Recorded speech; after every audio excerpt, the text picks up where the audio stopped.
Listen up, fellow cryptid enthusiasts and holiday lovers. Join us on a festive journey into the mysterious and magical world of cryptids. Over the next 2 weeks, we'll unwrap the legends and lore of 12 unique and fascinating cryptids. From the snowy peaks of Alaska to the dense forests of the East Coast, we'll explore the stories, sightings, and secrets of these elusive creatures. Whether you're a seasoned cryptozoologist or just curious about the unknown, this special podcast is your ultimate guide to the cryptids that make the holiday season even more enchanting. So grab a cup of hot cocoa, cozy up by the fire, and join us as we embark on this extraordinary adventure. Let's dive into the 12 cryptids of Christmas and discover the wonders that await. Welcome, everyone. It is Wednesday night, and we are live and only on the Oracle Talk Radio Network, found everywhere you get your podcasts, and of course on the Oracle Talk Radio app. I'm Ian. I'm here with Tyler. Tyler, what's up? What's going on, guys? And we are the Nerd Informers, and we are, of course, joined by our good friend. Hell, at this point, he's more like family. Tom Cowway. Oh, yeah. From Beyond the Radar. What's up, buddy? What's up? What's up, everyone? How are we doing? Nice chill in the air up here in PA. Makes a good cryptid weather, you know. How cold is it? How cold is it? 28. Wow. That's gross. Well, they say this weekend for us, we're going to hit maybe the 30s. And I'm not leaving the house. No, that's chilly and staying inside and doing some podcasts. So, well, it's fitting because it's Christmas time. And nothing says Christmas like cold and the 12 days of cryptids, of course. And that's what we are continuing on this week. This is episode 3 of 4. And what are you doing tonight? We're doing 5 tonight? Yeah, we're doing 5 tonight. And then we're going to do a special Friday with a special guest. And we're going to be talking about Bigfoot. So before we get into the cryptids thing, I'm going to do something that we probably shouldn't do, but I'm going to anyway. Because when we do these collabs, they should be called sidetracked because that's what happens. I like it. But I want because they usually go off the rails, but we've done pretty good this one. The JFK one got a little out of control, but whatever. All right, so the drones. JFK. Everyone sees the drones on Jersey and around the country. I know, Tom, they're real close to you. Well, they're overhead. Yeah. Unfortunately, not tonight. It's a little cloudy, you know. So see them, but they're out and about. What are your general thoughts on what they are, who they are, where they're from, what they're doing? Well, I'll tell you this. First and foremost, they're nothing like I've ever seen before, and I don't mean that as in like trying to stir up all kinds of stuff. I've seen drones. I've seen UFOs. I've seen planes. I've seen other, military aircraft. This doesn't fit into any one of those categories. When people tell you that they're low, and I mean like, maybe 1,000 feet. You know what I mean? They're not that high off the ground. So that's the first thing is you got to trust people's size comparisons. Yeah. When they do that, because this isn't a plane. You've seen planes of just blinking lights in the sky. Sure. Yeah. Just because how high they are. These you can make out figure. And the odd part is nobody's seeing this over the daytime, right? Yeah. It's like they have an alarm to wake up. They're on third shift. You know what I mean? They're working overnights. So when we take a look at this, and this is something that I find when start the sidetrack right here. I'm proud of my community because those Facebook communities about your local hometown and all that. Yeah, people are going outside and taking video, and I'm really proud about that. I'm really happy that people are doing that.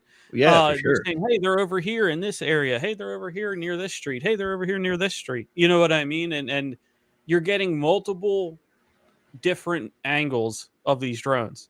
So that's something you really don't have in the UFO community is because when somebody sees something, it's one person and you're lucky if they get anything, right? Yeah.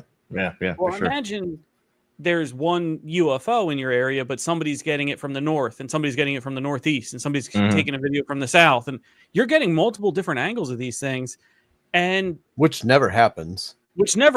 And so Yeah. people are actually aiding each other in this pursuit of knowledge, because that's ultimately what all of the paranormal and the cryptid and the ufology stuff comes down to, is getting knowledge out there to people. Ultimately, we're helping each other by doing this, a concerted effort that maybe wouldn't have happened 20 years ago. And I understand 20 years ago, we're not going to have the drone technology that you have now. Sure, yeah. Yeah. But people are actually helping people. And so that's a little cool moment in and of itself about these drones. That's like a side effect. You know what I mean? Yeah, yeah, for sure. But the size, these things are SUV minimum. I mean, some of them are kind of like a John boat. I'm sure you guys went fishing. Yeah. We have too. That's a better size because of the rectangular nature. Yeah. 16, 17 foot. You know what I mean? Some are more like hexagonal. You know what I mean? Rounded in that way. Yeah. But I mean, a lot of them chop off the bottom of a office chair, and that weird shape with propellers. You know what I mean? All those little spokes with wheels on them. I've seen some like that. I've seen some over, and we all have, county hospitals and regional hospitals, right? Our county hospital, Chester County Hospital, they were over there, which you guys know is kind of a no-fly zone. It's a no-fly zone over any hospital because of helicopters. Yeah. Exactly. So people are turning out for this one.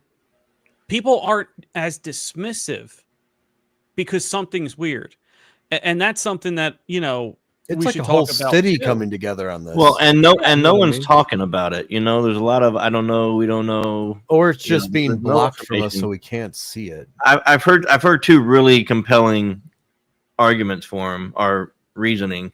One is they are Secret Service drones. They're not necessarily military, but they are Secret Service. And I think that the video that I sent you earlier kind of almost lends that to being a Secret Service, and it kind of came about because of like the assassination attempt on the president on Trump. And I get that. I think the idea is, that shooter was on an odd angle of a roof, if you believe what the Secret Service say, and it was a difficult shot to make. Yeah. So a drone that can take that shot, it don't matter where you're at. You know what I mean? Or multiple drones that are patrolling the area. And the only way to really work that out is kind of over a populated area where you have some challenges that you need to get, to get by. So that, that makes sense to me, And the other one is, what's the other one? I lost it. It's gone. Oh my God. I see Stacy stopping by. That was just a mass hallucination. No, I'm kidding. Yeah, that's exactly it. But the weird thing is, like, I've seen videos now, and Ian showed me today, and I saw it the other day. They're shooting things out of these drones now. It's not just they're flying by. You might have seen them, Tom. Have you seen them? Or they're like, it looks like a ray gun, or some kind of bullet coming out of the thing. It's not. It makes me think that whatever that was in that video is man-made, military-made, because it had tracers. Oh, yeah. That's exactly what it was. That's not too unbelievable to believe. Right. And the other one, well, I remembered it, was radiation detector. There are radiation detectors. Yeah, I've seen that. And one of the videos I think I sent you guys earlier was a gentleman discussing some stuff that was lost, some plutonium or some sort of nuclear material that was lost. A nuke, yeah. And it wasn't a nuke, but it was nuclear material. What's up, Joe? Joe, what's up, buddy? And they lost the material on December 2nd, which kind of fits the time frame of when these things it's right around started kind of coming out more and more near a certain prediction as well. Well, yeah. If we want to go that route. And we do. But who would we even be here if the whole drone thing if we didn't want to go that route? Yes. Hey, Stacy Marie, thank you for chiming in. And yes, absolutely. Hopefully this goes right into full disclosure. Yeah.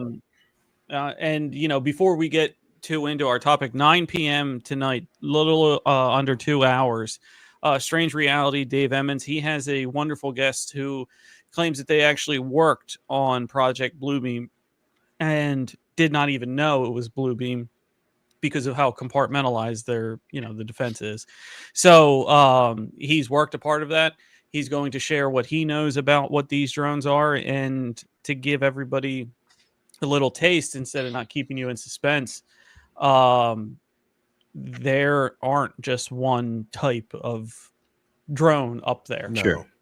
Well, the thing is, It's yeah. Well, New Jersey, is it New Jersey? They said that they were coming out of the water. Like they have like multiple people and like police The saying ones out of the water aren't us, from what I'm hearing. Okay. I would love to confirm, and I'd love to report on it. I can't get a second source, and I don't know where the hell to go to get a second source on Yeah. that. Do you think that there's they a brought it to the possibility? news? Do you think there's a possibility that they see these things coming out of the water now and they're not ours? So they're putting all of our shit up there to make it, to be like, oh, look, Like it's a just us. deterrent? You know what I mean? It's a deter. Well, it's not necessarily, but a distraction, right? People are talking about our stuff. You know what I mean? And they're seeing all kinds of things. So the few that aren't ours are kind of falling into, They just mixing the bunch, category. so no one really questions at that point. I can see that. I mean, they're so secretive now. That's like, I mean, we're gonna all believe what we believe, but they've come out and said that it's not military. So I mean, not that you believe them, but they've made that statement, on record, like it's not ours. They've said it's not military, but don't shoot them down. Right. You know what I mean? Yeah. So it's right. What I mean, we did our rewatch of Independence Day. We know why you don't want to shoot them down. Well, exactly. exactly. That was it wasn't even 30 years ago. I kind of want to stand on the rooftop with the sign and you'll be seeing the blue light, like, oh, it's so beautiful. After I'm done my stripper shift, I'm gonna go and exactly. But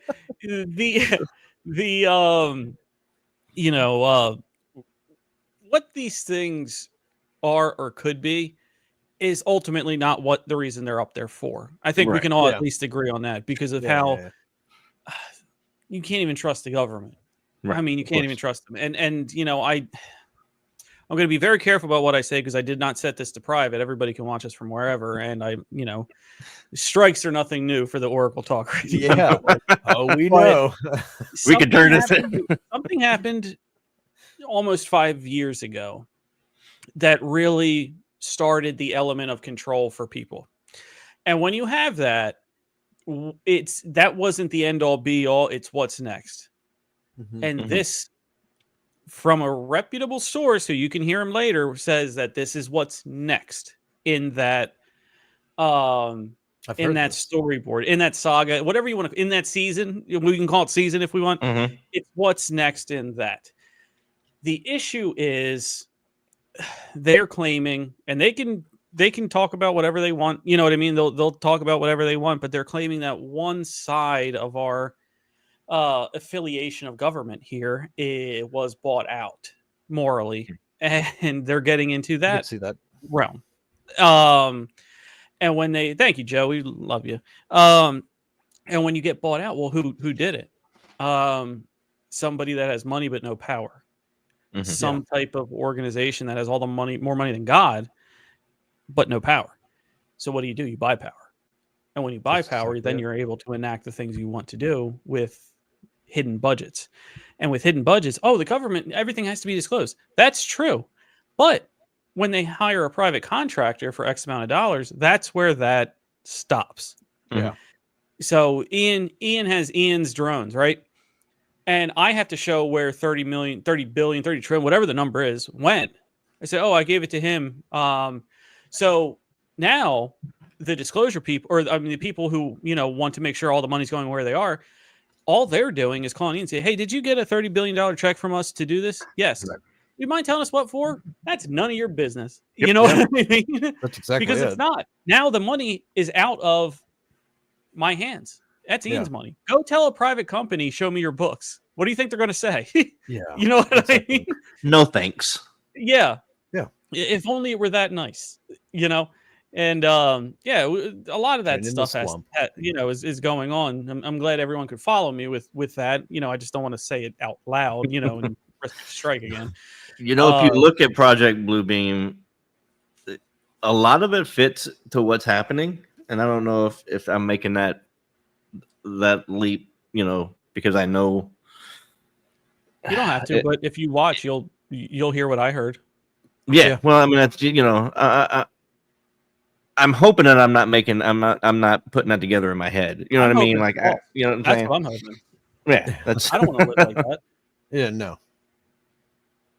But the reality, I think that most of them are probably Boeing, Skunk Works, one of these weapons manufacturers, and they're testing them out and flying them. And I figure the more they get out, and once they normalize it, they can do whatever they want with it. You know what I'm saying? Which will be like another 2 weeks, and people's just like, oh, that's up there. We have the attention spans of nothing. Yeah. Like in 2 weeks we'll be on to. It's brilliant. Somebody else. To do it a week really before is. Christmas. It's brilliant. Yep.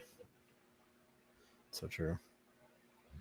I just want to know if someone's going to bring it. Like, I know you're not supposed to, but like, why isn't anyone bringing up a DJI drone up there? Mine can reach.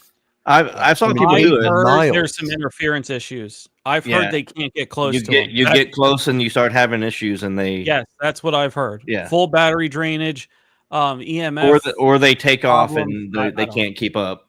Sets off. I've heard a couple different scenarios. Range or. So I've heard that individuals have called a host on this station, and said, "I can't get you pictures."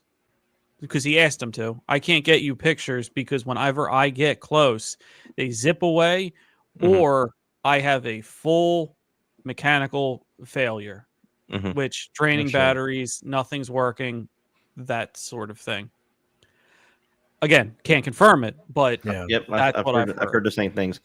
I have a friend of mine whose mother works for Homeland Security, and he kind of talked to her about it, and she wasn't surprised at all. She was pretty much like, "Yeah, we know, it's all under control. We know, otherwise, don't worry about it. It's fine. We know what we're doing."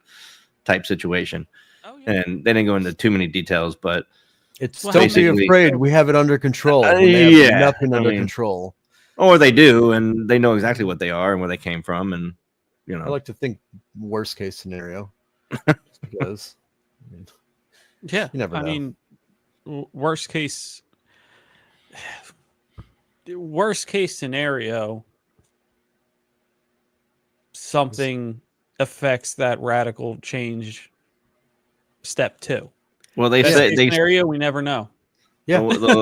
I saw one guy talking about the next step is supposed to be a huge cluster of them before the new year, like a huge event. So what's the problem? Not necessarily. What's the problem if we can't get our technology up there nowadays? What happens if a jet goes by it? And I've seen there's videos that I don't know if they're legit, but what if they go by and their radar goes out? Or what happens if that happens and then there's too many of them and then you can't get rid of them? You know what I mean? What if there's a lot to think about on that one. But there's my second source saying the same thing that I've heard, and I have no idea who Mr. MBB333 is. But thank you for bringing that up, Stacy, because that kind of verifies what I've heard from somebody completely different. I've seen them on TikTok. A lot of people talking about them. A lot of people that say they're pretty familiar with drone technology, and they put drones up to intercept them or at least get a good look at them. And for whatever reason, that endeavor ends quickly. And Tyler, you're a drone enthusiast. What would it take for you to think there's something weird here?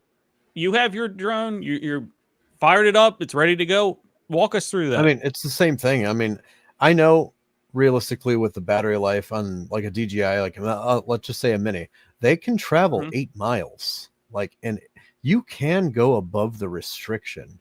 There's ways around it, as in height. So I can go past the clouds if I wanted to.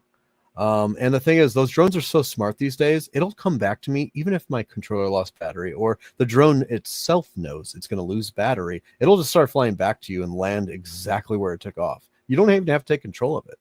So the thing is that it gets up there and it drains a battery that quick. It takes 35 minutes right around.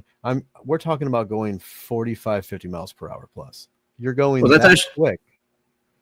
And that's actually a good point that you bring up, that they can track them. Like if you take your drone out and put it up, 30,000 feet in the air, they can track it and know exactly what you're doing and where you're at.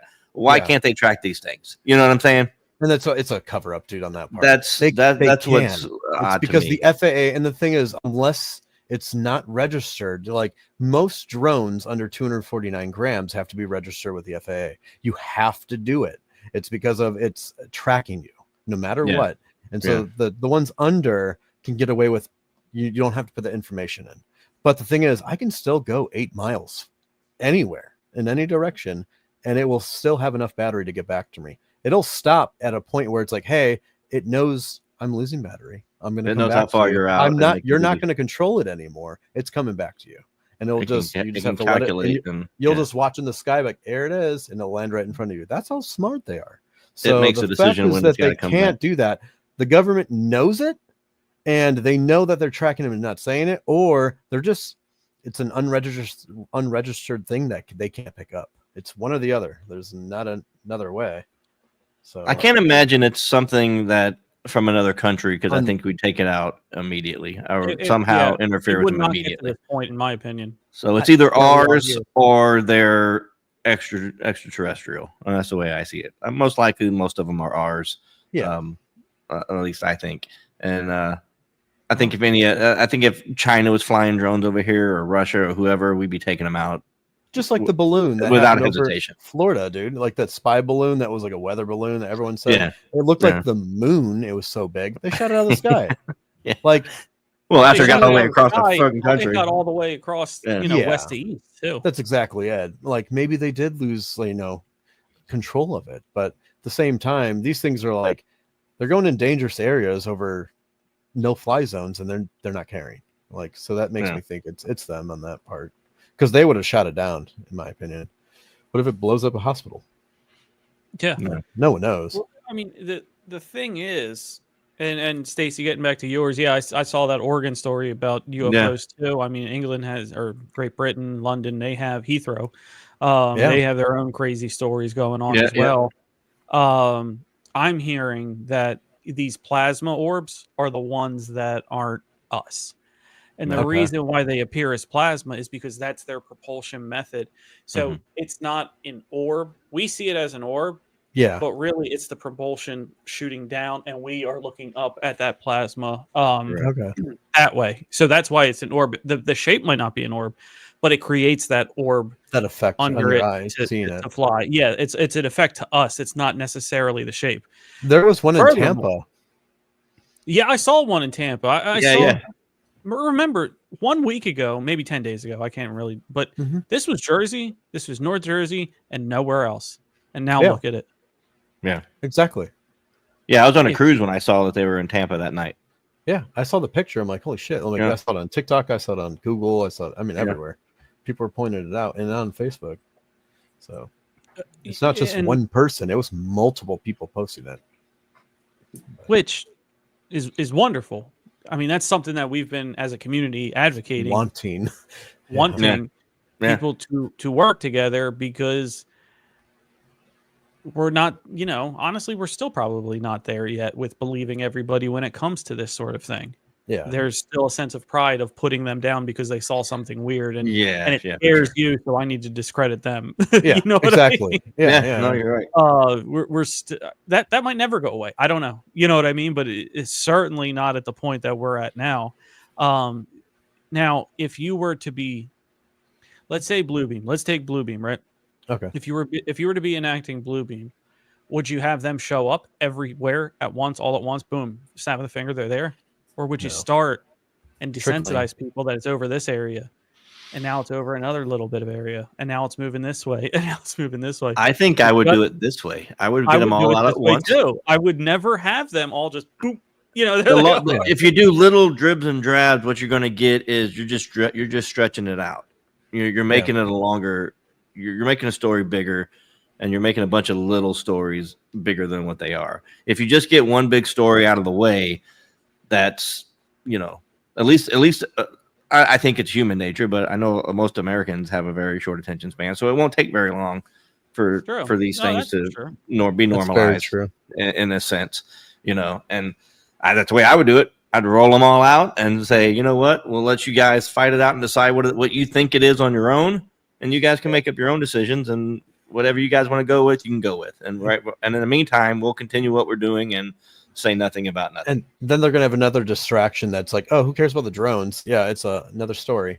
So yeah, I think once you get desensitized to the drones, they can do more with them. Are next. And yeah, what's next. They'll just roll right into whatever comes next, and that's I agree on that. the way I would do it. Yeah. And I'm half retarded, so if I can figure that out. But it almost seems like they are sitting in high chair, being the gatekeeper of knowledge, allowing us to come up with our own solutions for it, because we're never going to get it 100% right. Well, I think that's the point. You know what I mean? So they can sit there with their feet up on the desk, looking at all of us coming. Okay, so our plan, we think it's drones by the Secret Service, and they'll be like, nope. You know what I mean? Because, and then to be fair, what if one of us does get it right? Yeah. We don't know. Yeah. They don't have to tell us. This can be all contained under national security. Don't make it what I look do crazy find if you get it ironic right.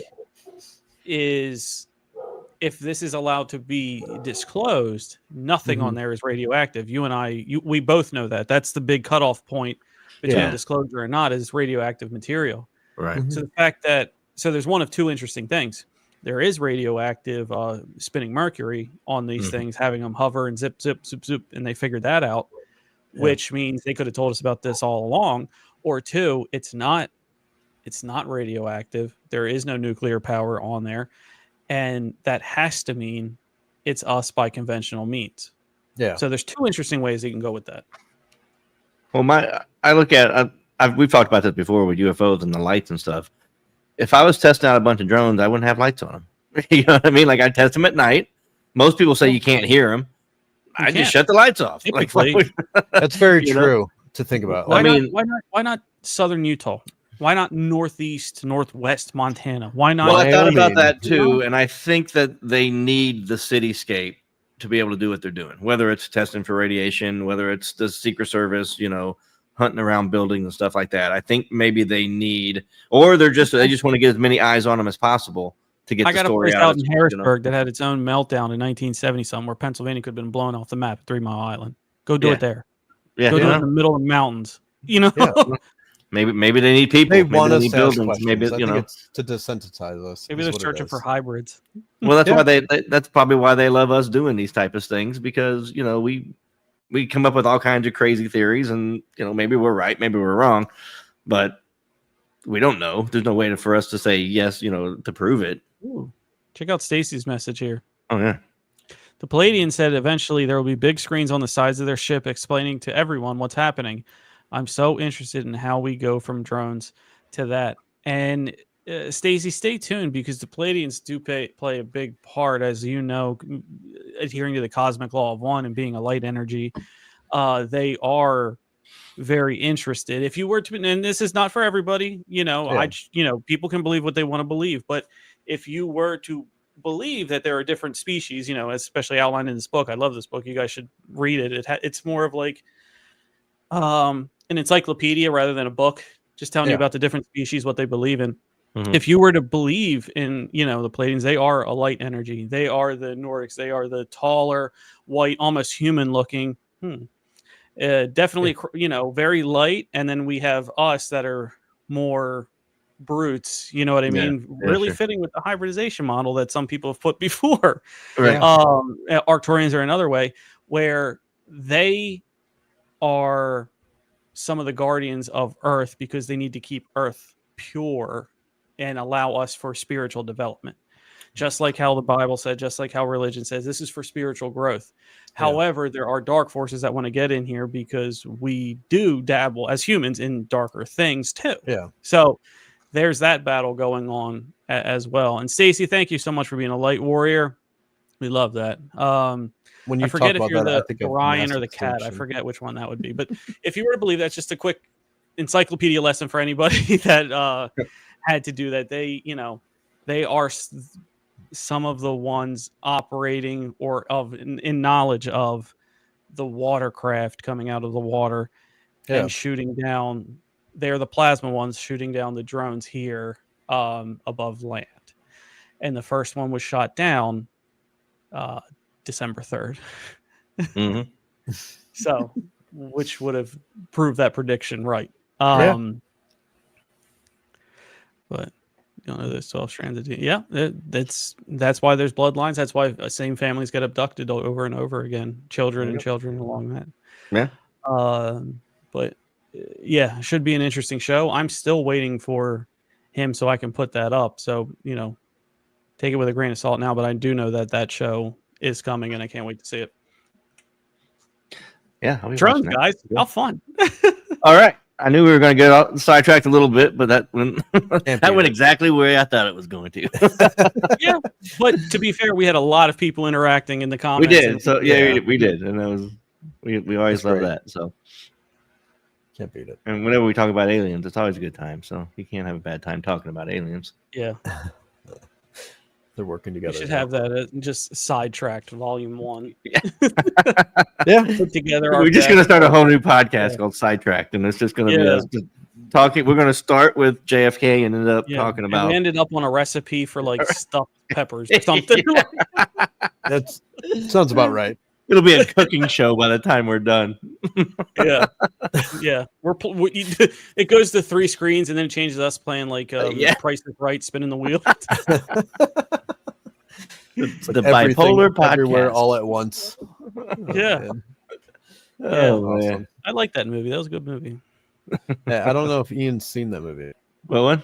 Everything, Everywhere, All at Once. No, I haven't seen that one. You got to watch that movie. I haven't heard of it. You're missing out. Yeah. If you like different realities and jump in realities and things like that. Oh, yeah. I actually learned that. I learned that movie from sure. Joe Rogan. They talked about it for quite a while. And then I'm like, I got to buy this movie. And I did. It's good. I'll have to check it out. All right. It's Christmas. We're going to talk about some cryptids now. Can't beat it. Let's do this. Yeah. So everyone can take their headphones out now and listen. We thank you for sticking through. Thank you for hanging out and bearing with us. Oh, all right. Who wants to go first? Tom, you want to do it? Yeah, sure. Start us out? Sure. This is probably slanderous, but I'm going to go with melon heads. I'm in. I like it. There you go. I like it.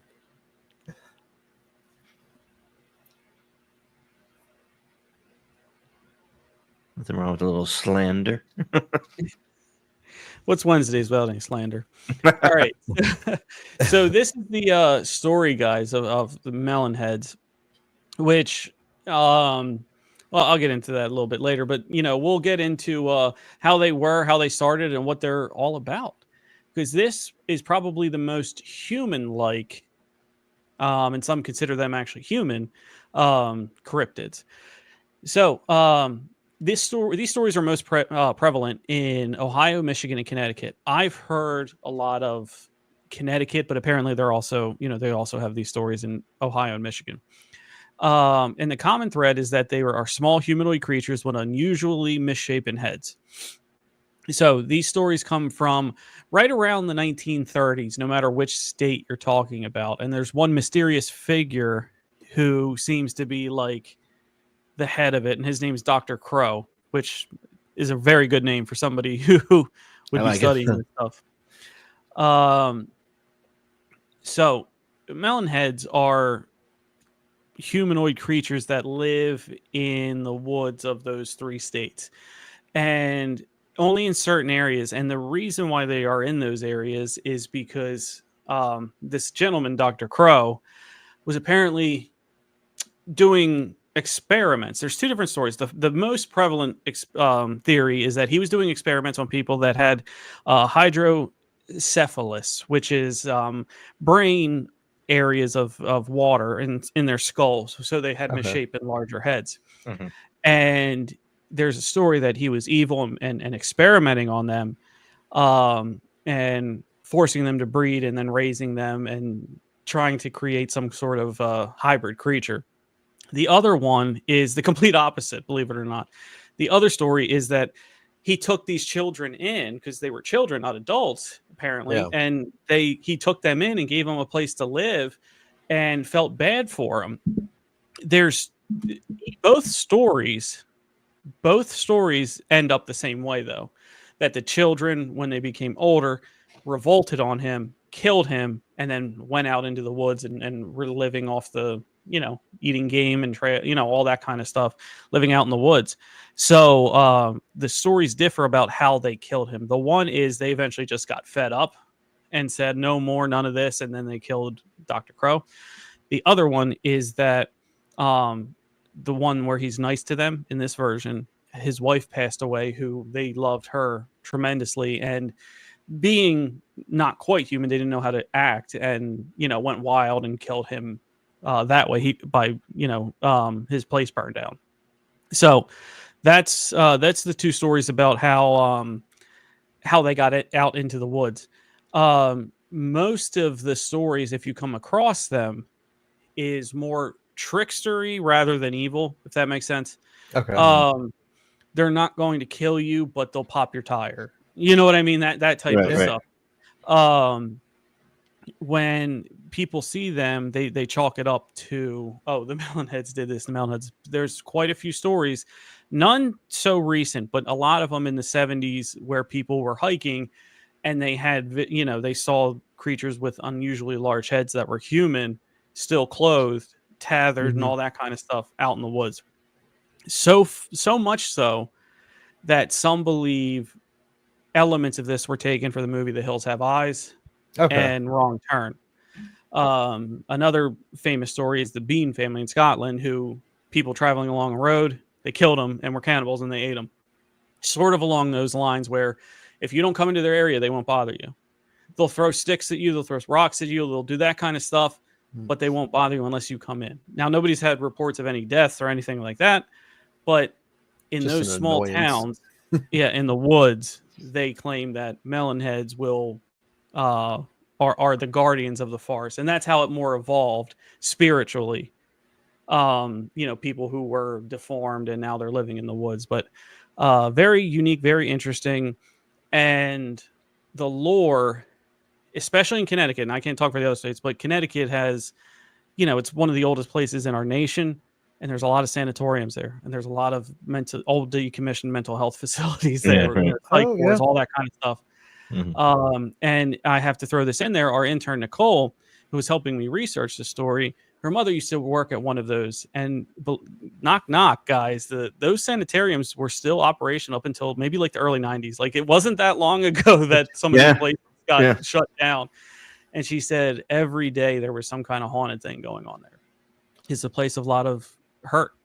So that was one that they truly believed, and they still talked about in their town because they were near the town where this actually was supposed to happen. But Melonheads, don't go out in the woods or the Melonheads will get you.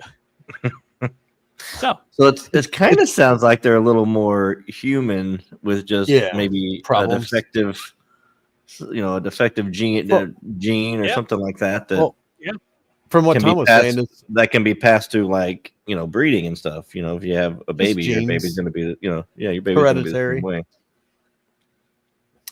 Yeah, absolutely. And so whether they were somebody who had a deformity, they were put in care, didn't have any families of somebody. That Dr. Crow is a legitimate figure. He actually lived, and you don't know about his death, but he had a sanitarium.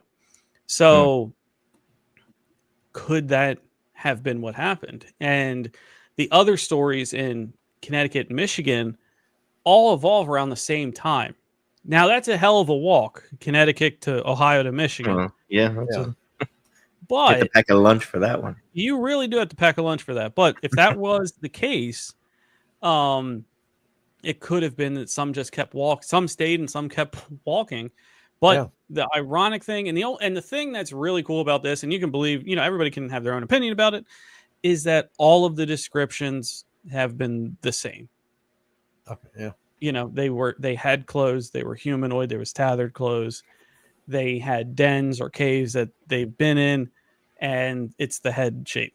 So I had to give that one out there for. I like that one. Yeah, I do too. I've never actually heard of that one. So I haven't either. No. Nope. No, at all. Okay. from what you said, it's crazy that like psych wards pretty much ended in the 90s there. Like those people, where did they go? You know what I mean? Like Well, they just didn't I've go to always their thought families. I've always thought about that. They put them there. This country has shut down all the psych wards basically, Yeah, and made them, basically prisons or whatever. They moved worse them than to prison. like but they moved them to like a prison or something, a mental health prison or whatever they want to call it. Just But let 'em out and say you're free. There's no more crazy people anymore. You know what I mean? Like, No, they just got their own podcast. Well, I mean, yeah. Very true. Listen, they sold me the microphone. I didn't. They could have asked what I was doing with it. They didn't have to sell me the microphone. They didn't have to sell me the camera. They didn't sell me the computer. We've just adapted a little bit more. They didn't ask me what I was doing with it. They could have. They could have prevented this. Yeah. They just It's just weird that they were there. Now they're not. So it's like, yeah. You know what I mean? I want to know where the but real it fits crazies the human went. life cycle. This story is believable to me in a sense that in a human, in a human way, where I believe that there could be a group of people out there that have some sort of, genetic mutation or whatever you want to call it. Yeah. And, they could be, just staying out of public and they just don't want to be nowhere near people, and, they get ridiculed and made fun of or whatever. And so it makes sense to me like that. These type of people could be out there. Yeah. Usually in the hills of Kentucky. There's but a ton whatever. of caves and the upper regions of the Appalachian Mountains in that area. A lot of places to hide. And if you were to believe certain elements of human history, we have had a tendency to go underground when we don't like it above ground. Yeah. Exactly. I mean, I've seen Demolition Man. Way back. There you go. There you go. It's a great movie. They need to remake that movie. Look, how do the Anunnaki and the Hopi Indians, two opposites? I mean, sorry, I said Anunnaki. The people of Mesopotamia and the Hopi Indians of northern Arizona have the same exact drawings of underground. Yeah. And both their folklore talk about a great flood. Bible people, talk about a great flood, and they had to go underground, and they were helped by land spirits to help them go underground and live until the flood was over. Yeah, I mean, great floods are in almost every religion, religion and history. So that's a good one. Fun stuff. I like it. That's a good one. Cool. Thanks, Tyler. You're up. Alrighty. This one's the Van Meter Visitor. This one I never heard of at all. Too in Iowa, out of all places. Nope, hold on one second. No worries. So this is a short story. Okay, first look off of that picture. Does it not look like a pterodactyl in a way? It kind of does. Structure. 100%. So I mean, if you guys have, and if you guys haven't heard, like people, like if you go on Google or if you go on YouTube, there's like people say they still they see pterodactyls to this day. I don't know about you guys. I don't know if Ian, you've heard it, but they say they're up there. I mean, you can't. I mean, how high can they fly? But they must be massive. They're not. A pterodactyl is not a small creature. That thing is probably standing 15 feet tall when it's just on its legs, right? Its horns. But yeah, I thought that one was pretty crazy. It was identical to a dinosaur. It looked like, but. I'll get off of this story. It says the story is a legend from the small town in Van Meter, Iowa, where residents reported seeing a large bat-like creature with blinding light emanating from a horn on its head, terrorizing the town for several nights in September 1903. This mysterious creature emerged from an abandoned mine nearby, and despite multiple sightings and attempts to shoot it. That's funny that's the first thing they go for. Its identity, that's exactly it. Its identity remains to this day unknown to this day, making its famous local cryptid tale. Key points about this is, first off, the appearance is, the thing's massive. I wouldn't say it's I could say bat-like because of its structure of its arms with a wing. But it resembles a bat in a way, but a lot of people are saying that it's a human-like body. So, considering how they're shaped, that one looks like a dragon to me. But that's This the is more of a actual dragon, yeah. newspaper. But look at the size clipping. compared to the horse in his mouth. Yeah, that thing's huge. Yeah, that's wild. You're talking about that thing's, what is that, 70 feet at least in length? It would have to be with that horse, yeah. The Yeah, horse for is sure. usually about 4.5 to 5 feet long. Probably maybe a little longer, but give or take. I mean, but that clipping from the newspaper is just showing that. I mean, it got into the main newspaper saying that they were all fucking terrified, and it was a lot of reputable people too. But the creature, I mean, it says reportedly seen emerging from an old abandoned coal mine near Van Meter. It says multiple residents claim that the creature flying at high speeds, with some describing it as a strong stench. Anywhere it flew, it left an odor. So everyone knew what it was when it was flying by them. I mean, it looked hairless in the first picture, so I wonder what kind of stench it would leave off of just skin. But I mean, Probably like a hairless cat. They have a lot of oil and stuff on them. You know what I mean? Like, I would say, yeah, probably oils. You're probably Oily, right. yeah. If it landed, it might have left a stench. It says the sighting caused a widespread fear in Van Meter, with people staying indoors at night and just locking their doors, discussing the mysterious visitor in local newspapers, which is the clipping that we just saw. Today, that in Van Meter, they just have a festival for it. No one's seen it recently, but it's funny that when they can't figure out something, they'll just make a festival for it and a parade. I like it. Yeah, I'm fine with that. And it shoots a light out of its horn. So Yes. I mean, in 1903, multiple people seen something like that. I mean, what do you even think at that point? Yeah, and Best Sam, good to see you sharing the love. Thank you again. We'll do the same for your podcast. And yes, Van Meter Visitor does sound like a plot to Rodan. We have 3 Godzilla fans here, so yeah, that thing would appear in a Godzilla movie. I'll tell you 100%. that. Yep, 100%. with it being that massive too. I mean, That and then massive. they say that they chased 2 of them into the coal mine, and then they shot at them, and they just vanished, going deeper into the coal mine, and they never saw them again once they went into that coal mine. Well, to me, that makes a little more sense than Flesh and Blood. It does. Yeah. Because if we were to take the Bigfoot theory on interdimensional, where he's happy on his own planet, veil thins, he crosses into ours, and sometimes we see him, and then he goes back into his, you know what I mean, when the veil corrects itself. If you were to believe that, you'd have to also believe that it's not only him that gets caught in that, and other things could. Yeah, where very this true on one is the same thing, where he got caught in a veil, the veil thinning. He's here in our world. He picks up a horse, it looks like, and he's like, all right, free lunch, that kind of thing. When they go down and they start shooting at it, reality could correct itself. Like, this thing isn't supposed to die in this realm. Hold on. You know what I mean? Yeah. And it's gone. Exactly. It's weird how the light shines out of its horn too. I mean, I would believe it out of a fish in the bottom of the Pacific. That and lightning bugs. I mean, there's things make anything light. that shoots light out, I'm cool with. Yeah. Was it a harmful thing, or was it like just illuminating? No, it Laser just struck beam. a lot of fear in like a whole town, and where just people stayed indoors at night because of. I just want to be able to. I'm going to imagine that it just cuts things in half with the laser beam. That's just the way I'm going to imagine it.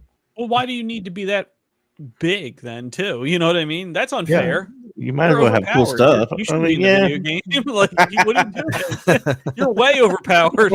Yeah, I have a limited strength. Fair at all. Plus, I can fly. exactly. I mean, with the size of it in that newspaper clipping, I don't think it was exaggerated, but I mean, that thing's massive, dude. It was like the size of a dragon, if you could imagine a dragon that day and age. Yeah. But I mean, did it say anything about reptile? Like a dragon? No. Did it have?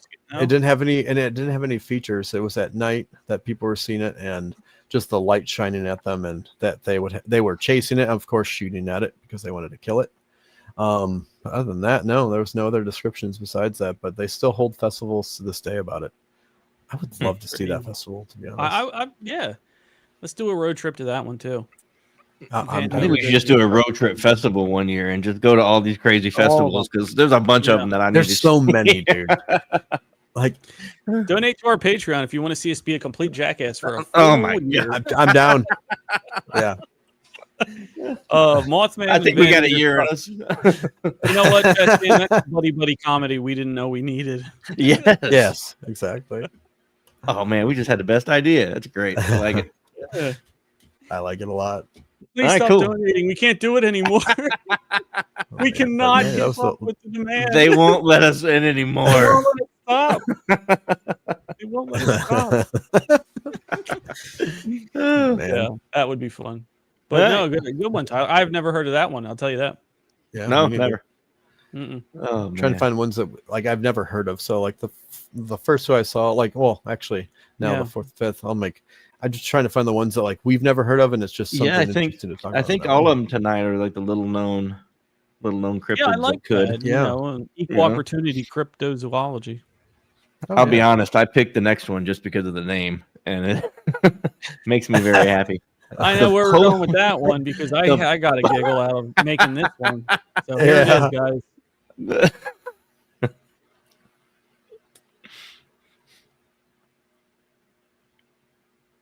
Yeah, there he is. Yep, I could see it. The Pope Lick Monster. Yeah. More. Take a second. All right. It always goes back to drones in the Vatican. Yeah. More commonly, colloquially, the Goat Man is a legendary part man, part goat, and part sheep. That's the first time I've heard a sheep. Man, thrown bear, in there. pig. I like Yes. Half that. man, half That could be bear. real. See, I should have done that one. Damn it. That would have been funny as hell. That to would have do been great. Just do the Well, whole you're just- South Park episode and just We just What you play just- that, and Yes. we're not even, we don't have to do I would- anything for the next 20 minutes. Yeah. When you described that, I was thinking Little Nicky. I don't know. We don't why. have to You work guys that did- You do hard. best, Deb. We'll share you Oh. out too. All right, go ahead, Ian. Oh man, this is gonna be tough. Creature reported to live beneath a railroad trestle bridge over Pope Lick Creek in the Fisherville neighborhood of Louisville, Kentucky, in the United States. Numerous urban legends exist about the creature's origins and the methods it employs to claim its victims. According to some accounts, the creature uses either hypnosis or voice mimicry to lure trespassers onto the trestles to meet their death before an oncoming train. Oh. That's pretty sadistic. I mean, Yeah. I like it already. Other stories claim the monster jumps down from the trestles onto the roof of cars passing beneath it. Yet other legends tell that it attacks its victims with a blood-stained axe, and that the very sight of the creature is so unsettling that those who see it while walking across the high trestles are driven to leap off. Oh, I mean, you gotta get it done. Other legends hold that the monster is a human-goat hybrid, and that it was a circus freak who vowed revenge after being mistreated. In one version, it is said the monster escaped after a train derailed on the trestle. Another version, commonly told by locals of the area, claim that the monster is really the twisted, reincarnated form of a farmer who sacrificed goats in exchange for a satanic power. Legends have turned the area into a site for legend tripping. There have been a number of deaths and accidents at the trestle since its construction, despite the presence of an 8-foot fence to keep thrill seekers out. This is common. There's a common misconception that the trestle is abandoned and no longer used. In reality, the bridge carries a major rail artery into Louisville. Heavy freight trains cross the bridge several times daily, so it's easy for someone to get caught atop it while an oncoming train barrels down them. Norfolk Southern Railway urged citizens not to climb the trestle, saying if caught, they would be arrested. Or just saving their lives. I mean, I like that. Yeah. It's a great one. yeah. One of the cool things in there was he didn't even have to touch you. If you just see him, you're gonna Yeah. off yourself. Fuck that. Yeah. Bird box Jump. shit. Yep. Yeah. It was exactly what it was. the monster was a subject of a 1988 film by Louisville filmmaker I'm not even going to try that, called The Legend of the Poke Lick Monster. A 16-minute, $6,000 film premiered on December 29th, 1988 at the Upton Theater. Most of the film was shot at the Pope Lick Trestle, but some scenes showing the characters up on the trestle were shot at another safer location. So there's been a lot of deaths. Budget. We should have put that on here for 6 minutes. That's what I'm saying. I mean, we could have found it. There's been a lot of people that have died, like looking for this thing. It says several people have died on or near the train trestle at Pope Creek in pursuit of the Pope Lick monster legend. In 1988, a 17-year-old young man, Jack J.C. Charles Baum II, was hit and killed by a train, and another young man was injured while trying to cross the trestle. In 1994, a man was killed by a train after his ATV overturned on the trestle, trapping him on the track. In 2000, a 19-year-old man fell to his death after encountering a train. On April 23rd, 2016, a 26-year-old tourist, Raquel Bain from Ohio, died after being hit by a train. While searching for the monster, her boyfriend survived by hanging onto the side of the trestle. Wow. So people are looking. Still, yeah. I mean, there is some paranormal lore there, regardless sure. of the monster. Yeah, you know for what sure. I mean? There's a lot of unexplained death, and I think we can all agree that trains and railroads are the most paranormal way to travel. I mean, if I was a ghost, that's the way I'd go. Yeah. Oh yeah. I don't like flying. Just look at a train track at night and look how eerie that thing is. It is. No, you're right. Around it. Yep. You know, it's just eerie. And you know, in the middle of Kentucky, and you know, I'm sure it's not a very populated area like where they're at, and like some of the pictures are just very rural. Like is there some scientific answers to it? Like the way it's carved, does it hide the sound until it's too late? You know what I mean? Yeah. You're on a bridge. You have to think you can see, right? But if it's coming up behind you, maybe it's just very quiet because of how, I don't know, the other, how it's carved into the mountain or something. Yeah. They don't say how long the bridge is, but it's surrounded by an 8-foot fence, it says, to keep people out. But apparently that's not working. Well, it's long enough to have a guy that be trapped under his Right. ATV. Yeah, for sure. And that's you know, be a terrible way to go because you know it's coming. Yeah, there's probably a turn around there because at least it's at some point because the train wasn't able to stop in time. You know, so it didn't see it from miles and miles away. Like it was something that It's true. kind of snuck up on them. And it can't with like the lights. I mean, back then, or even however long ago it was. I mean, they can only see so far with a light. Well, some of them are really so much distance. Some of them are really recent. Some of them are 2016. Yeah. 2016. They probably don't have like, 2019. HIDs on those things. As in, Well, yeah. you know, I mean, 400 yards in front of you. But I don't know. I think that's one of the craziest jobs in the world is driving a train because there's always people like jumping in front of the track and like doing crazy shit on them, trying to outrun them. You know what I mean? Like suicides that way. Yeah, it's just, you know, and nothing. And as a train engineer, there's nothing you can do about it. Like you can't stop that monster. You know what I mean? No. I mean, we've all been in traffic. We see a train come across the road. You know, that's all the trains that there are in America are the freight ones. You know, we really don't have it as a preferred method of passenger travel, right? So it's mostly going to be that. Yeah.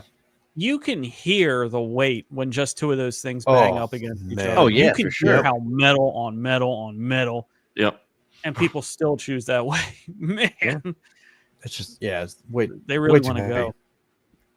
Yeah, I mean, you're probably not gonna, you know, it's probably a pretty safe way to do it. It's going to happen. You know what I mean? Like, you're not gonna walk away from that mess. You know what I mean? Like, even people, you know, that try to do it the gun way, they won't hit the right area, or they'll survive.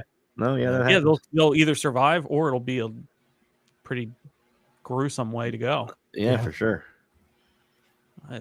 Man, so this thing, I wonder if we were to like think about this in terms of cryptid, I wonder if this is more of a manifestation of like a demonic presence, because this thing has a lot of death around it. That's where I would go. I would go demonic. You know what I mean? Like, I don't know about a flesh and blood thing, but if you were to tell me that this was more of a demonic taking on this form to scare people, to keep people entertained with this area because they know it's a way to kill people.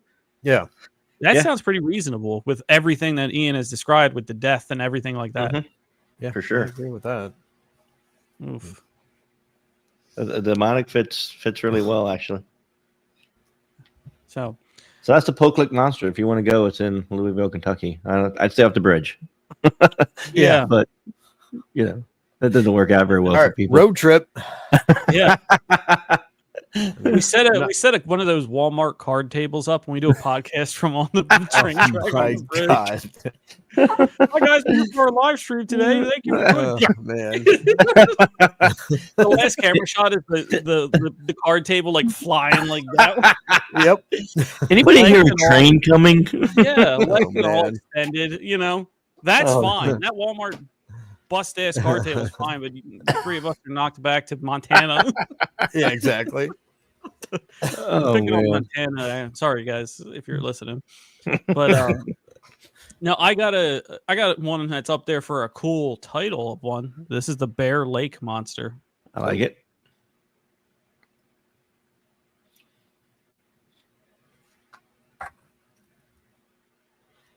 Look at that guy. Oh, okay. Ooh. Half Yeah. lizard, half alligator, half scary. All scary. All scary. Yeah. The Bear Lake Monster is a lake monster urban legend which appears in folklore near Bear Lake on the Utah-Idaho border. So geographically, that's where. The myth grew from articles written in the 19th century by Joseph C. Rich, a Latter-day Saint settler, purported to be the second-hand accounts of seeing the creature. In recent years, the monster is considered to be a tourist attraction. The last reported sighting was 2002. So, all descriptions of the Bear Lake Monster actually agree. It is reported to be a serpent with legs about 18 inches long that's on which it marauds the shoreline, and that's the actual word that they use.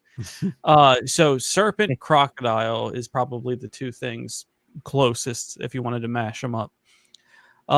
However, it swims with an undulating body, so just like a snake would, but it has the legs like a crocodile, and most reports have it around 30 feet long, which is way bigger than a crocodile and an ungodly large snake. Yes. Some have said in short sprints the monster-like creature went faster than a locomotive, and the head has been described as that of a crocodile. Some have reported spikes along the side. Some have not. So this might be up there for one of the oldest cryptids in America. First saw in 1868. So just a couple years after the Civil War ended. No. An article in the Desert News announced that the Indians have a tradition concerning a strange serpent-like creature inhabiting the waters of Bear Lake. Now, it seems that this water devil, as the Indians call it, has again made an appearance. A number of our white settlers declare that they have seen it with their own eyes. They had to put that. Yeah, they did. all the old art that fucked me up. Just reading that. The Indians call it, but guess what? Our white settlers saw it too. This Bear Lake Monster, they now call it, is causing a great deal of excitement up here. The author, Joseph C. Rich, who went on to relate several sightings of the creature in recent times. Also, a part of that expedition was Brigham Young, the founder of BYU and the second president of the Church of Jesus Christ of Latter-day Saints. Leaders of the Church of the Jesus Christ of Latter-day Saints, LDS Church, took an interest in the monster when they visited the area on preaching tours and spoke with residents of the region. They had stated that they had conversations with Charles Rich and brethren from the Bear Lake Valley, respecting that the monster is there and has been seen in the lake, and found that they declared that the testimony given by so many individuals to be truthful and indisputable. Articles about the Bear Lake Monster continue to appear over the next several years, either reciting new sightings of the Bear Lake Monster as well as similar creatures in other rivers in the Utah territories.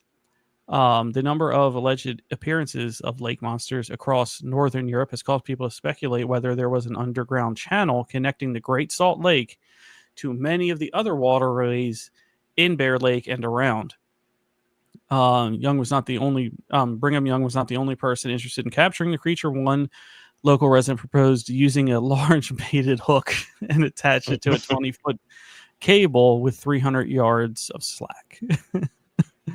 From the buoy, he can drop it down to the middle of the lake, and then also tie it to a tree on shore. When captured, it was hoped that the monster would be exploited for wondrous proportions in the show business, and sold to the famous P.T. Barnum. It just eventually died down in subject and faded from memories. And modern Bear Lake monster sightings in 1907 published in Logan, Utah. A newspaper claimed that 2 men had seen the Bear Lake behemoth attack their camp and kill one of their horses. A 4-year-old claimed to see it in 1937. A Boy Scout leader claimed to have saw it in 1946. And the last reported sighting was when a Bear Lake business owner, Brian Hershey, H-I-R, not Hershey chocolate, claimed to have seen the monster in June of 2002. Wow. The monster's become a part of local folklore, and they also have a festival called the Real Bear Lake Festival. That was started in 1996. So, and the monster has been renamed Isabella, which was at the first festival, which was submitted by an 8-year-old girl on renaming the monster. Wow. So, I think if you want to be a real cryptid, you have to have a festival named after you. Yeah. yeah, I mean, 2 for 2 now. like people have check marks on their social media. They have to have a festival. Yeah. God damn it. Yeah. All right, you're in. Yeah. They're verified. They have a festival. Man. The Pope Lake Monster, or the Pope Lake Monster, doesn't have a festival. We need to start one. I Yeah, have a check mark on my social media, so we're gonna have. we'll start it at the local Amtrak center. Yeah. Others have a convention center. We're like, well, this has to do with the railroad, so we'll just do this here. We're doing this at Amtrak. But what about that though? 1868. That's way back. far back. Yeah. I think when the Native All Americans the way up to did, 2002. I Yeah. believe it. Underground channel. And they said white people saw it. So how can Yeah. Well, that you and can it argue with doesn't- that? They In didn't the say it had. newspaper. They didn't say it had gills, so it has to breathe air. So if it has to. That's true. You know what I mean? That's so it has true. to come up Yeah. and travel. So it can travel on land. So I mean, people I would say have tunnels claimed it underwater. was, misidentification to Okay. a crocodile, but they don't. If you I had know for one, sure. nobody's bringing a crocodile in 1868 over there, and then it's certainly not reproducing for 200. Sorry, almost 200 years. Yeah. But one thing is the people that are diehard Nessie believers, right? Yeah. They claim it's a part of an underground waterway network, which these people have claimed as well. If that were true, I could see this being something because it doesn't have to come out all the time. Mhm. Yeah. This, if it were real, would be a flesh and blood to me. You know what I mean? It wouldn't be. Yeah. Agreed. Yeah. Killing a horse back then, that's a commodity. That's very important. That's almost unpriceable. You know what I mean? Especially considering the terrain. It's the Rockies, exactly. it's Utah. Yeah, back then you had to have. I mean, that was. Nobody's That's killing the way their of horse travel. over there. No, that's a big thing. I mean, they used to kill people that would steal your horses and stuff. Oh, Like, yeah. it was a big deal. Yeah. So, Bear Lake, Utah, Idaho border. Hopefully, we hear more about them. So that's a cold region, in Mhm. in the winter and stuff. So Yeah. alligators typically aren't hanging around there. No, They're I mean, more they're about- cold-blooded. They Yeah, have to they're- leave their nostrils out of water just so. I mean, they can't let their Yeah, air. I mean they can lay underwater for long periods of time, but they do have to eventually surface for air. Yeah. And Yeah. Like in you said, Louisiana and everywhere, like when it does freeze over, when it gets that cold, they leave their nostril, like their whole nose out. Just Yeah. their nose, nothing else, just so they can Yeah. breathe and hibernate, pretty much. Hmm. So so that's an odd area for that type of. It is. I'm It not is. worried about game. I'm pretty sure if it took down, a lot of elk in that area, deer, Mhm. Yeah. they'd be fine eating. I think they'd be fine eating. Yeah, for sure. guaranteed. The weather would be like you said, the climate would be an issue.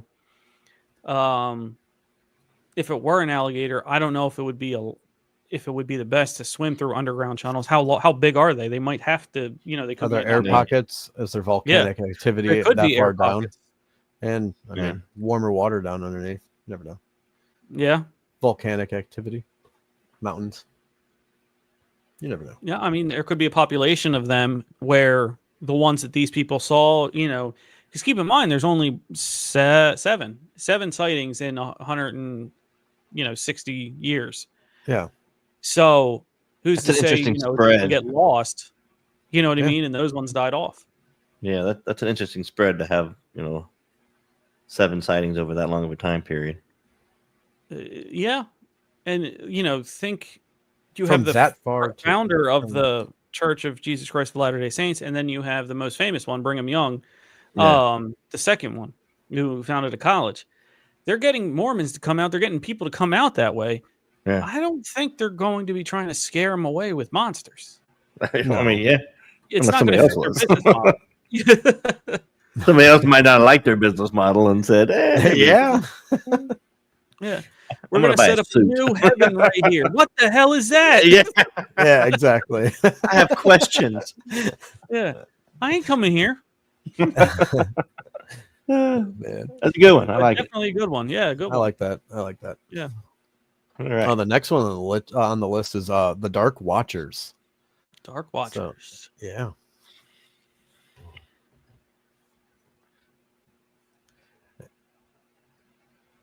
These guys just look creepy, dude.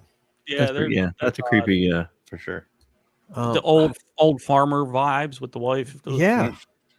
And it's for this is also known by the early Spanish settlers in Los Vigilantes, Ascoros, can't pronounce it correctly, is the name of given to a group of entities in California folklore, seen observing travelers along the Santa Lucia Mountains. It says for the description of these guys, it's the Dark Watchers are described as tall, sometimes giant-sized, featureless, dark silhouettes, often adorned with brimmed hats and walking sticks. They are most often reported seen in the hours of twilight and dawn. They are said to motionlessly watch travelers from a horizon along the Santa Lucia mountain range. According to the legend, no one has seen one up close, and if anyone, if someone were to approach them, they just disappear. And right here it says, this is a story. Pepe looked up suspiciously back every minute or so, and his eyes sought the tops of the ridgelines ahead. Once on a white barren spur, he saw a black figure for a moment, but he looked quickly away, for it was one of the Dark Watchers. No one knew who the Watchers were, nor where they lived, but it was better to ignore them and never to show interest in them. They did not bother anyone who stayed on the trail and minded their own business. There's not much on them, as in it was in 1903 they started seeing them. So other than that, there was much there's a little bit more to the story. It says he thought it might be one of the Watchers who were often seen in the length of coast range forms that took human to human eyes, but certainly are not human. They come from behind ridges to watch, but he approached it. He recognized shabby clothes and pale hair, even the averted forehead. I don't know what they mean by that, and concave line to the eye line to the jaw, so that he was not surprised when he figured turning toward him. The quiet twilight showed his face. Then it melted and merged into the shadows beyond. But other than that, I mean, people are saying it's illusions, hallucinations, and exhaustion and isolation. But other than that, I've heard a couple stories, and if you go online, I mean, it's just silhouettes of people. I mean, it's stalkers pretty much what you're getting. Mm-hmm. And they can never find them, and they disappear. So it's another cryptid that's, I mean, That could be one of those situations where you think you see something, or you can convince yourself that you're seeing something, and that's what you see. You know what I mean? Like when you get in the shadow stuff, it's tough to. when they say they see their pale skin and the white hair, glowing eyes. I mean, it's hard. That's. It's a weird one, but it's kind of cool because it's only in like California that these are being seen from the folklore. That's the most interesting part about these little known cryptids, is that they're very localized in a very small most of them are in a very small community or a small area. Some of them stretch across a couple states, but like Bigfoot's nationwide, worldwide. Nessie's worldwide. Some of these bigger ones are worldwide, and these little ones are just a couple thousand people see them, or we got 100 people, whatever it is, and the legends live on, man. Like they could be 100 years old and they still live on. And they mention them in it says John Steinbrück's his documentary Flight, included in the 1938 collection, and it's called The Long Valley. Flight, and then there is one called The Long Valley in that short documentary. But I mean, I don't know if I would go with Ian on that. I mean, is it just your mind playing tricks on you on that? Like, do you just see a glare and you just see, like, when you look at something, it's just like when we look at like an object in space or on the moon, you see something, so you see a face. You see something, it could be, you know what I mean? But or you see a cloud that looks like although puppy, it would be creepy as shit in the 1930s, and then that's going around called the Dark Watchers, and they're dressed up like that. Yeah.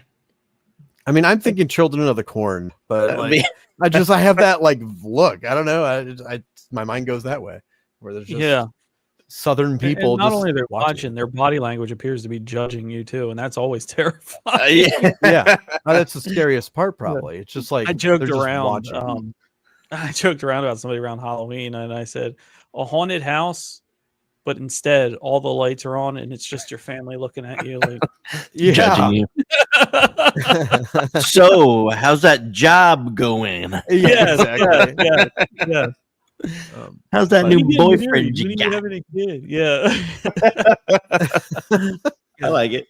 But the Dark Watchers is just a short story, but I mean it's still out there. I mean, I even searched it like on there's TikTok and Google and YouTube, and a lot of people talk about it. It's the same story though.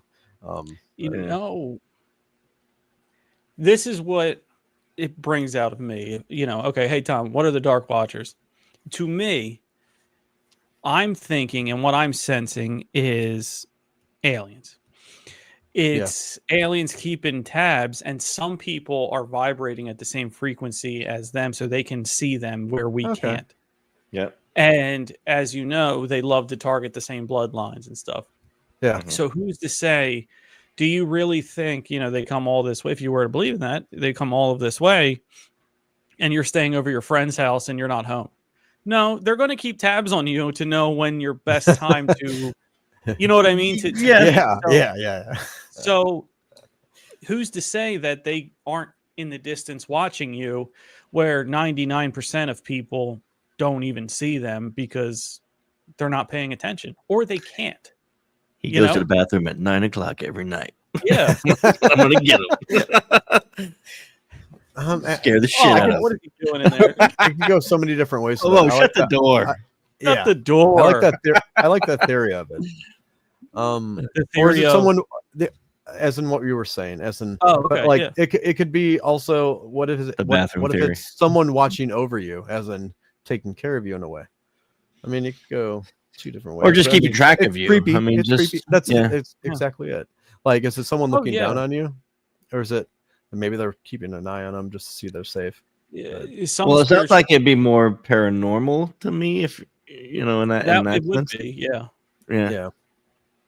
It's just weird because they're only in like the St. Lucia Mountains, so it's maybe burial grounds.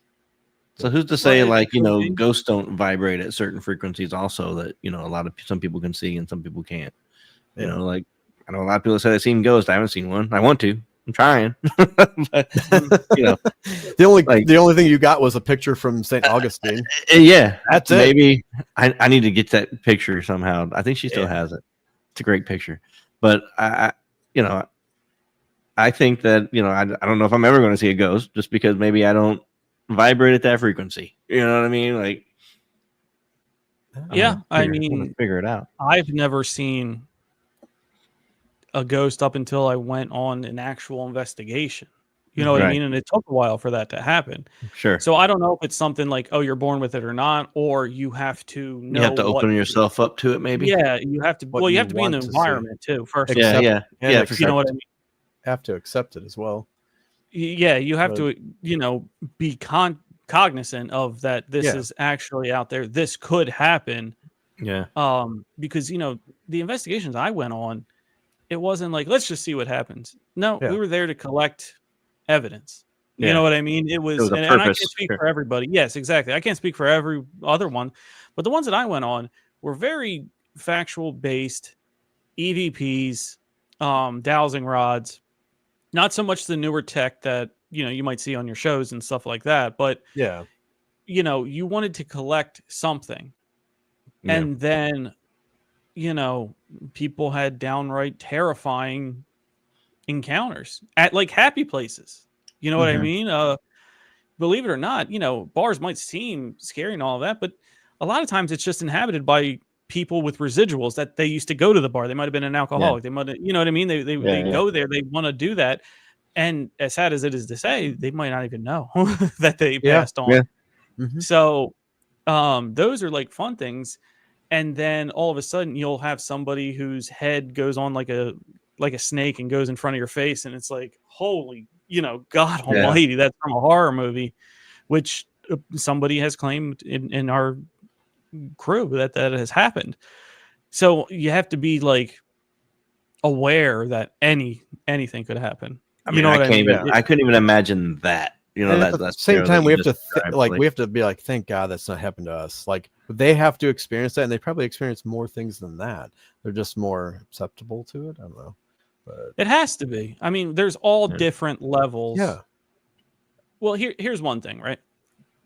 We still, and this is a scientific proven fact, that fingerprints, we all have our own unique one. Right? So if we have our whole unique one, there has to be other things that can't be measured or haven't been measured or we don't know how to measure that makes us all unique too. Yeah. Agreed. Right? Yeah. Yep. If you got 10 people who were 6 foot and 220 pounds, let's say the same percent body fat, almost all of them are going to have different reps of how much weight they can like bench or how much they can, what I mean, do. Sure. Yeah. But everything else measures the same. So how is that possible?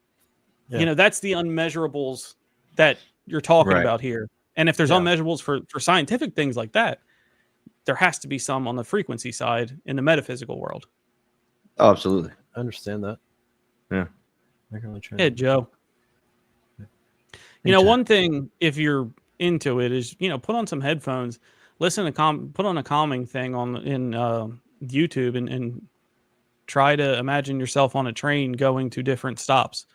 That was the easiest thing I could have. Somebody told me about meditation because I sit there and quiet and I'm thinking. And they said, well, let's control that thinking. Let's imagine it going to different places, and every stop you're going to tense up an arm and let it rest. And then the next one next thing I know, I was like, oh, wow, this is what people are talking about with that. That's what helped me. It might not help you, but try, anything, just try anything. If you want to try to raise your vibration, the things that lower your vibration, if you're hungry, you get mad, you get drunk, right. That sort of thing, sick. But to raise it, apparently there's a whole vibrational frequency that if you raise it, you'll be more likely to see aliens, more likely to see ghosts, more, if you were believing that model. Right. I can see that. Interesting. Mm-hmm. Ian's going to be meditating now every single night of his life. Every night. I'm telling you, look. I was just going to say, I got to go. I go meditate. It's the only thing that really got me onto it. You could also look for body scan meditations where you just put your focus, because like telling, and I'm sure you guys are like me, telling your brain to stop, it's not going to happen.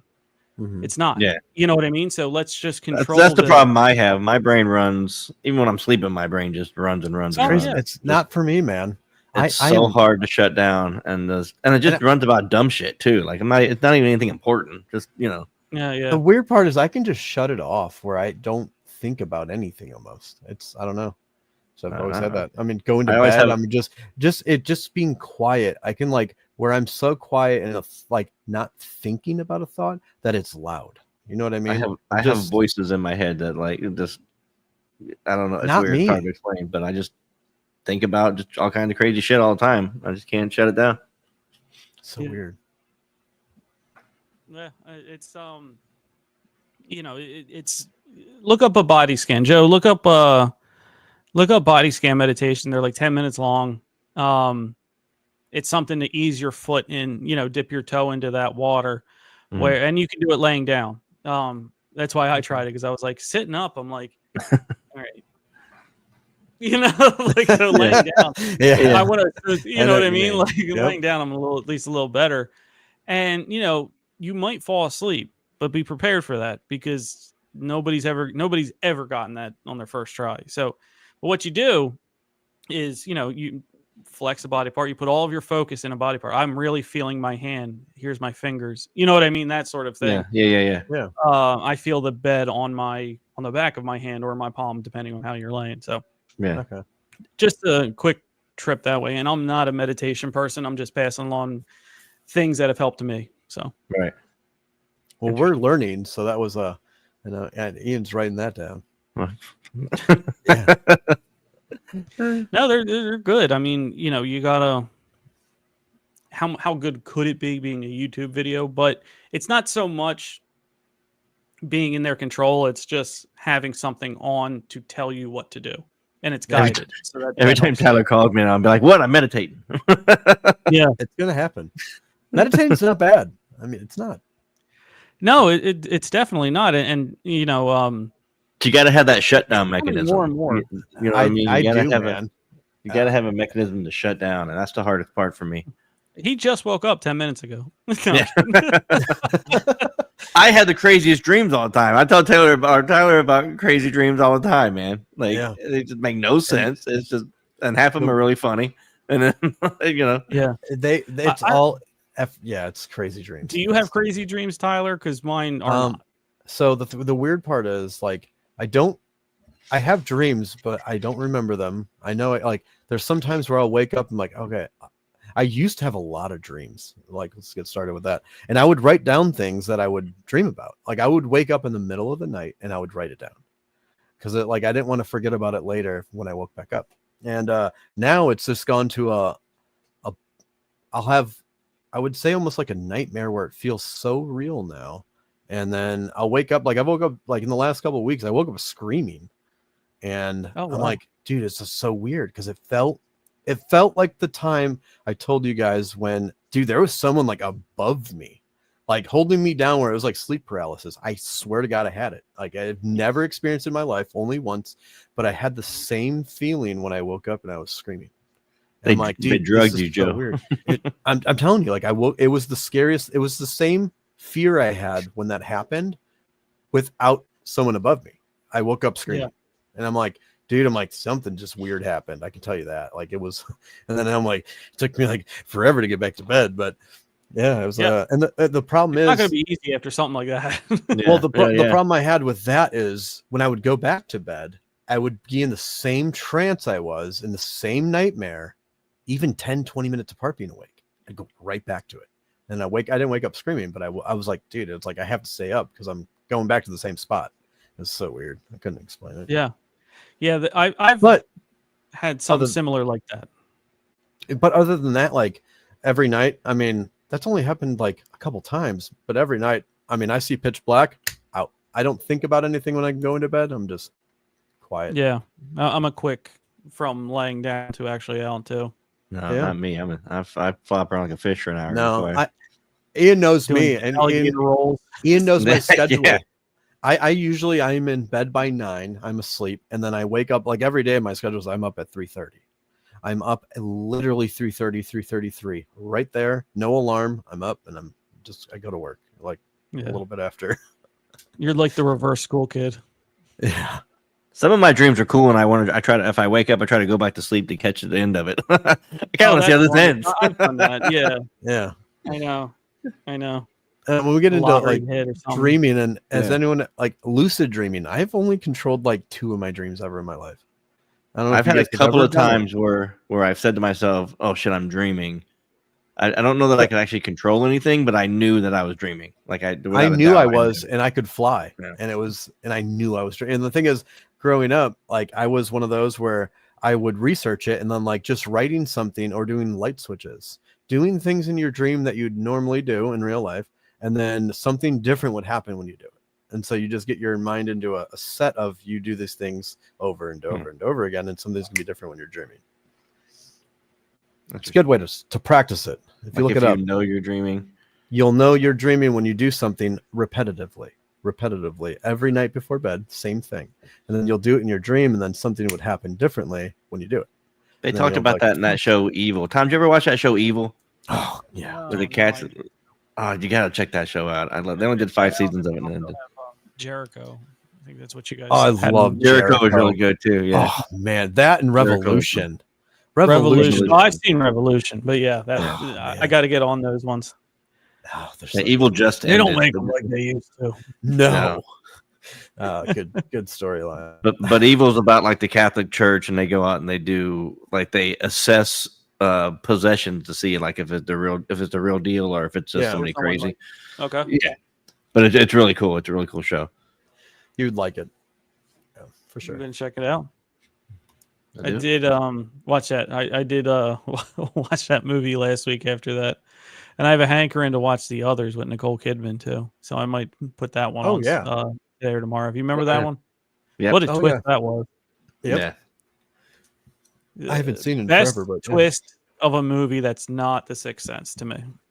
Yeah. That might be the best twist ever is The Sixth Sense. Yeah, that one is number one. But other than that, others was pretty good too. Oh yeah, I agree on that one. I haven't seen it in a while. Yeah. All right, boys. That was the 12 Cryptids of Christmas. Friday, we're going to wrap this up with the big one. Yeah, we're through 11. Oh, yeah. We got one more big one, and that's going to be Friday. What time we do that? 9 o'clock? 9 o'clock. We have the leader of the East Coast Bigfoot Research Organization, or EC-BRO, which is a great acronym. And, he's traveled, searched Bigfoot up and down our coast, down you to up me. And has evidence, has stories. We'll pick his brain. That'll be fun. Just a lot of good stuff. That'll be a good one. That'll be awesome. So get your questions ready. Anybody in the comments listening, anybody hears this, later, it'll be Friday, December 20th, 9 p.m. Eastern time. And you can catch it later, of course. But, if you want to ask questions to your own Bigfoot researcher, hop in the chat. Spend an hour with us. It'll be a great time. That'll be a good one. All right. Gentlemen, thank you. That was a good one. Thank you. It's been fun. It's been fun. Yeah. Good time. We will, Tyler and I will be back next Wednesday doing something insane and waste a bunch of your time. And we will see you Friday on Beyond the Radar. Yeah. All right. Sounds great. I'll see you guys. Later, gentlemen. Later.